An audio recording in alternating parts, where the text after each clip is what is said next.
নমস্কার। আজ এক বিশেষ দিন। আজ আমার মায়ের জন্মদিন। মাকে নিয়ে আর কী বা বলবো, মাকে নিয়ে কী বা লিখবো। মা নিজেই তো আমাকে লিখেছে। আপনারা জানেন, আমার মা গুনতে জানে না। আমি যখনই একটা লুচি চাই, আমার মা আমাকে এসে 2টো লুচি দিয়ে যায়। আমি যখন একটা জামা চাই, আমার মা আমাকে তখন 10টা জামা কিনে দেয়। আমি কিছু না বলতেই আমার মা সব বুঝে যায়। আমার যখন মন খারাপ থাকে, আমি যখন কোনো বিষয় নিয়ে বড্ড আঘাত পাই, মায়ের আমার মুখ দেখেই একটাই প্রশ্ন, কিছু কি হয়েছে?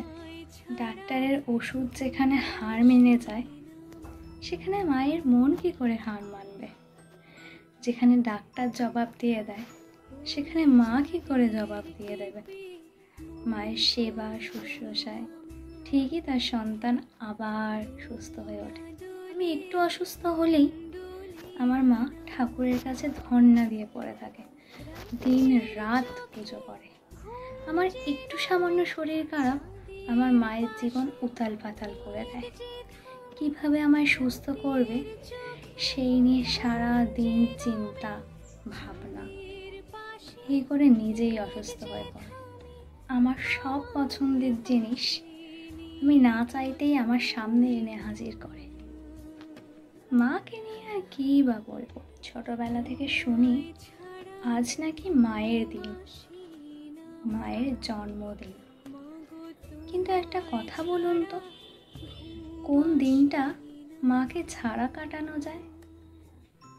কোন দিনটা মাকে না ভালোবেসে কাটানো যায়? মা তো প্রতিদিনই সাথে আছে। সবশেষে একটাই কথা বলবো, শুভ জন্মদিন মা।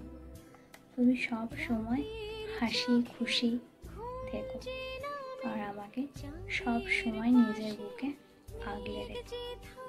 ধন্যবাদ।